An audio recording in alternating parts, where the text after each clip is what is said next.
다음 날 출근길에서 법무부와 사전 조율 있었냐라는 질문을 받은 이 총장 이렇게 답변을 했습니다.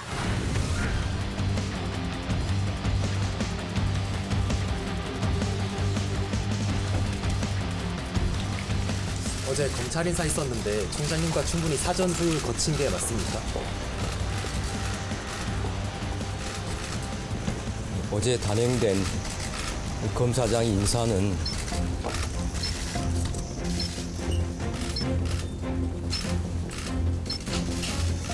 제가 이에 대해서 더 말씀드리지 않겠습니다. 검사과 갈등설 비춰두는데 어떻게 보십니까? 제가 드릴 수 있는 말씀이 아닙니다. 그러면 규모나 시점 등도 예상 못하신 걸로 이해하면 되겠습니까? 인사에 대해서 제가 더 말씀드리지 않겠습니다. 김 여사 수사 방침에 향후 제동이 걸린 것 아니냐는 우려가 있는데요, 총장님.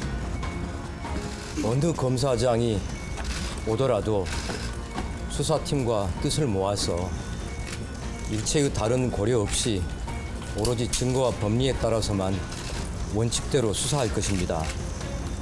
저는 우리 검사들을 수사팀을 믿습니다. 인사는 인사이고 수사는 수사입니다. 자연스러운 그 어떤 그 포즈, 자연스러운 그 멈춤은 아니었다고 봐요.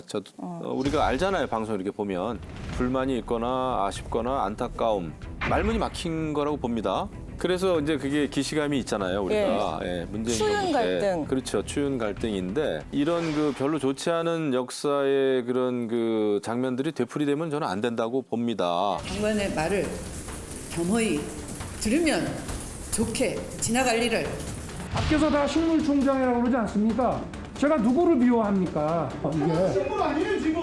뭐가 식물이 아닙니까? 인사권도 하나도 없는데. 검찰총장에 대하여 징계를 청구하고 검찰총장의 직무 집행 정지를 명령하였습니다. 당시에는 패싱이고 이번에는 패싱이 아니라고 보는 게 지금 용산의 시각인 건데 어떤 점이 다르다 보세요? 똑같죠. 뭐가 다른가요? 그러니까 그 당시에 검찰총장 하시면서 하신 말씀이 뭡니까?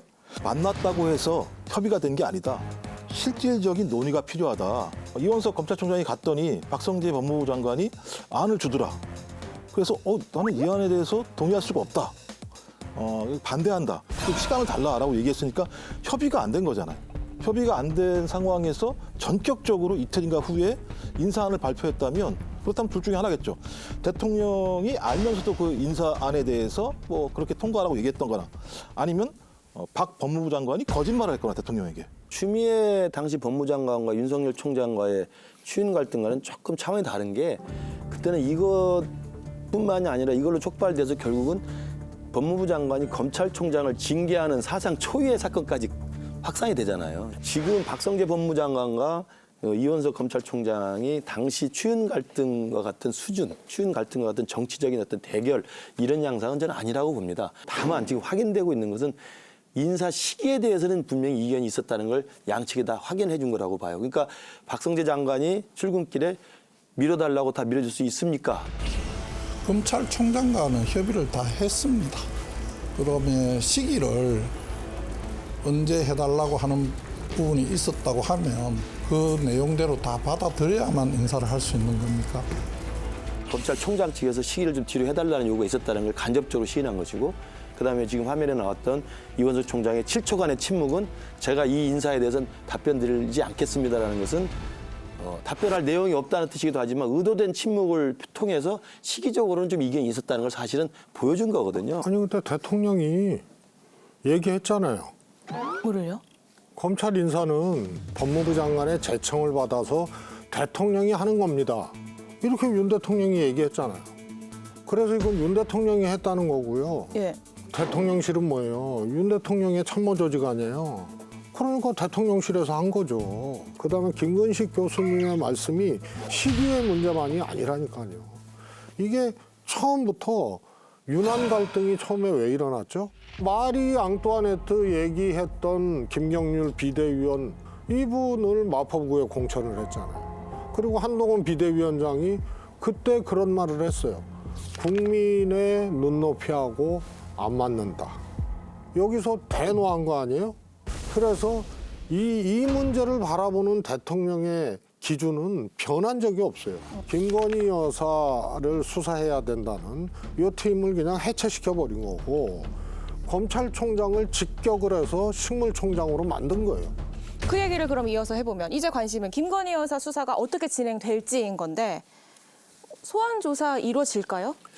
저는 김건희 여사 수사를 아까 이제 우리 최 수석님 말씀대로 이 김건희 여사의 성역화 그리고 대통령의 일관된 의지가 수사조차 하지 말라는 거다라고 해버리면 저희들이 할 말이 없습니다. 그게 사실이라면. 이번에 대통령 기자회견에서 대통령이 이야기했지만 특검 주장에 대해서 반박하면서 이건 수사가 미흡할 경우에 그러니까 검찰의 수사가 미흡하고 국민들이 봤을 때 납득하기 어려울 때 특검을 요구하는 것이지 아직 끝나지도 않은 사안에 대해서는 할 수 없다는 거 아니겠습니까? 예. 그 최장병 특검도 그래서 지켜보자는 거고 그리고 이 김건희 여사에 대한 수사도 지켜보자는 것이라고 저는 생각을 해요. 바로 그렇기 때문에 저는 국민들 눈높이에서 이 수사의 공정함을 상징하는 저는 바로미터는 소환조사라고 생각합니다.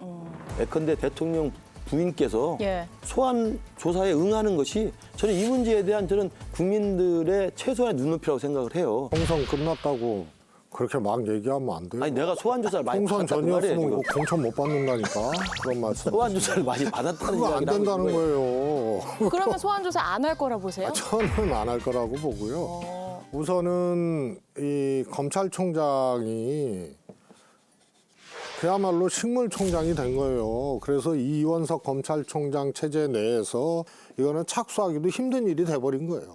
두고 보세요. 그리고 맨날 그렇게 이거 김근식 교수님은 네. 이 윤 대통령에 대해서 그렇게 이 희망 섞인 말씀을 많이 하셨는데 한 번도 맞은 적이 없잖아요. 그래서 이거는 제가 보기에는 이거는 명확한 건성건성이 정답이고 이원석 총장 임기 내에 예. 이것이 착수되기조차 힘들다. 부원장님 어떻게? 진짜 앙숙행위십니다. 저는 이제 어김특이라고 봐요. 어김특? 네, 어차피 김건희 여사는 특검 갈 수밖에 없다라고 봐요. 이 부분과 관련해서 생각을 해보십시오. 적어도 이원석 검찰총장이 별도의 수사팀을 구성해서 신속하고 철저하게 수사하라고 얘기를 했는데 그 수사를 지금까지 담당해왔던 송경호 서울지검의 1차장 날라갔어요. 소위 이 이원석 대검에 있는 자기의 참모들 중 7명 중 6명이 다 다른 데로 전국적으로 흩어졌어요. 그럼 9월 달까지란 말이에요. 이원석 검찰총장이. 지금 이제 6월, 7월, 8월, 9월입니다. 앞으로 제가 볼 때 이원석 검찰총장의 영이 서지 않을 거라고 봐요. 소환 조사를 뭐 하건 안 하건 상관없이 저는 의심에 의심은 꼬리에 꼬리를 물을 거다. 왜? 많은 국민들이 일단 백을 받은 걸 봤어요. 예. 뭐 안 본 얘기가 아니잖아요. 봤어요. 봤는데 대통령은 그걸 몰카 공작이라고 얘기하고 있고 갑자기 검찰 인사가 희한하게 벌어졌고 앞으로 오히려 이런 검찰 인사가 저희 검찰 수사의 중립성을 더 훼손했기 때문에 특검에 대한 요구는 더 강화될 수밖에 없을 거다. 저는 그래서 이걸 비켜가려고 하는 것 자체가 좀 문제라는 생각이 들어요. 사실 저도 개인적으로는 이거 완전히 정말 몰카 공작이라고 생각합니다. 그 몰카 공작임을 모르는 대한민국 국민은 아무도 없습니다. 정치 공작이다. 예. 계획된 공작이다. 하지만 제가 염려스러운 것은 이게 계속 이슈가 될 거 아닙니까? 이렇게 되면 저는 그런 것이 별거 아닌 어떻게 보면은 몰카 공작을 굉장히 정치적인 이슈로 더 크게 만들 가능성이 있다. 저는 지금 최대성 수석 말씀하신 거에 좀 제가 말씀을 드리면 항상 그 윤석열 대통령에 대한 희망이 틀렸다고 말씀하셨는데 뭐 지나갔어요. 뭐 한참 생각하다가 지금 또 그래도 반론을 하시려고 그래. 그래도 불구하고 그래도 우리가 희망과 기대를 가지고 이번에 인사를 본다면 빅픽처가 있기를 바랍니다. 소환할 거라 보세요? 예, 저는 그게 빅픽처라고 생각합니다. 정말 말도 안 되는 이 정치적 몰카 공작의 희생양이 됐으니 그 피고발인으로서 당당하게 소환조사에 응하고 제가 경찰서에 소환조사 여러 번 응하듯이 다 무혐의 종결 나거든요. 아무 문제 없는 겁니다. 저는 그런 모습을 보여줌으로써 이 사건이 특검으로까지 정치적으로 비화되지 않도록 하겠다는 빅픽처를 기대해 봅니다. 저는 소환 조사 안 할 거라고 봅니다. 서면 조사 정도 서면 조사요? 하면서 할 것 같은데. 저 얘기를 마저 해볼게요. 김건희 여사가 5달 만에 공식 기대 많이 일정을 하시죠. 김건희 여사가 5달 만에 공식 일정을 재개했습니다. 이 캄보디아 정상부부 5차례 참석을 했는데요. 그 이미 공개 행보를 한 거는 소환 조사를 염두에 두고 나선 것이다. 그런 거죠. 왜 지금이지? 이런 겁니다. 153일 동안 왜 안 보였지? 그런데 갑자기 나오는 시점이 공교롭게도 검찰 인사가 나고 난 다음에 나왔단 말이에요. 그렇다면 본인이 나와도 사법적으로 큰 문제가 없으니까 나왔을 거라고 하는 의구심은 분명히 드는 거죠. 그러니까 민주당에서 그 문제 제기를 하는 거고요. 또 하나는 소환 조사를 한다. 그러면 소환 조사를 해서 나갔다는 건 검찰에 출두했다는 건데요. 이건 매우 상징적인 의미가 있습니다. 지금 우리 김 교수님은 소환이 별게 아니라고 말씀하십니다만 뭔가 나름대로 위법의 증거들이 있다라고 하는 의심이 나기 때문에 그 퍼즐을 맞추려고 소환 조사를 하는 거잖아요. 저는 이재명 대표의 검찰 소환과 김건희 여사의 명품백 관련 사건의 소환 조사는 본질적으로 다른 게 피고발인 소환이에요. 제가 경찰서 소환 3번 당하는 게 피고발인 피고소인 소환 조사입니다. 아무 문제가 없어요. 그러나 이제 이재명 대표의 검찰의 소환은 아까 말씀하신 엄청난 비리 혐의에 대한 검찰의 그 혐의점을 두고 불러서 확인하는 조사 소환이고요. 그렇기 때문에 저는 이 부분을 그냥 포토라인에 서서 사진을 찍는다고 해서 그걸 불편해하거나 그걸 피하려고 하면 이 사건을 오히려 더 키울 수가 있다는 거예요. 근데 저는 아무리 생각해도 두 분이 조금 합의를 하셔야겠네요, 이제는. 아니, 왜냐하면 이제 그 대통령 그 영부인이 소환되는 거는 좀 다르긴 다르죠. 이건 뭐 국제 이슈도 될 것이고 굉장히 그 어떤 여파 이것이 가지고 오는 정치 사회적인 여파는 사실 큽니다. 우리가 경찰서 소환되는 건 아무도 모르거든요. 그러니까 저는 이제 저희 말씀하신 취지는 알겠어요. 저도 그거에 공감을 합니다. 그래서 호미로 막을 걸 못 막으면은 계속 큰 일이 벌어져요. 그래서 지금 시간이 있을 때 이거는 수사로서 충분히 알 수 있는 걸 다 알아낼 수 있는 사안이라고 봐요. 근데 이거를 사회적으로 왜 이렇게 키우죠? 나는 그게 지금 이해가 안 가는 거예요. 김건희 여사 명품백 사건을 바라보는 그런 시각 또 의견 중에 사실은 1인치 더 들어가 보면 두 가지가 보여요. 하나는 검찰 인사하고 김건희 여사가 공개 행보하잖아요. 여기서 대통령이 이런 문제에 대한 이 대응을 이 총선 민심을 받들어서 변화된 모습을 보여주고 이러면 권력이 그냥 무너진다. 이렇게 보는 거예요, 대통령은. 그래서 국정기조 옳다. 아무리 좋은 정책 내놔도 국민이 체감하지 못하면 정부가 부족한 거다. 그래서 국정기조, 국정내용 정책 옳다라고 강변을 하고요. 명품백은 몰카 공작이라고 얘기를 하지 이게 무슨 수사 대상 이런 거는 꿈도 안 꾸고 있는 거예요, 대통령. 그래서 이걸 얘기한 검찰총장을 식물총장 만들고 이 수사팀 자체를 공중분해시킨 거 아니에요?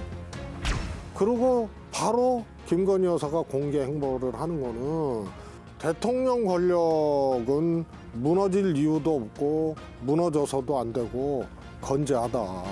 그러니까 까불지 마. 저는 이거라고 봐요.